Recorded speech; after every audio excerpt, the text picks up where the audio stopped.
Hey friends, Tim Mann here, Church Builders International, with this week's edition of 2 Minutes of Healing, where I expound on a single verse of Scripture to help you on your journey of healing and health. Let's get right into our verse today. We're going to be reading out of Luke's Gospel, chapter 8.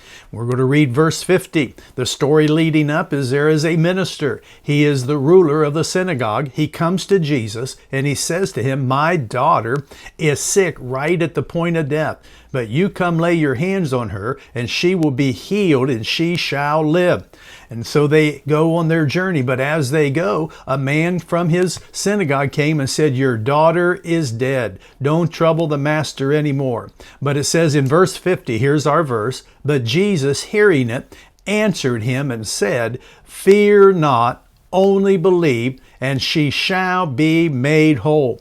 Now this man, Jairus by name, he had a decision to make. Is he going to follow fear? I can't imagine any words that would strike fear in the hearts of a father. I'm a grandfather as well as a father, and those words have fear written all over them. But Jesus said, "Don't fear. Push it back. Just keep believing, she shall be made whole."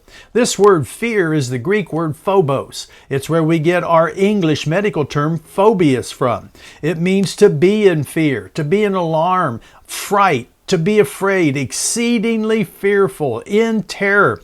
It's a state also of distress, of intense concern for pending danger, evil. It's a fear that is even possibly an illusion of such circumstances.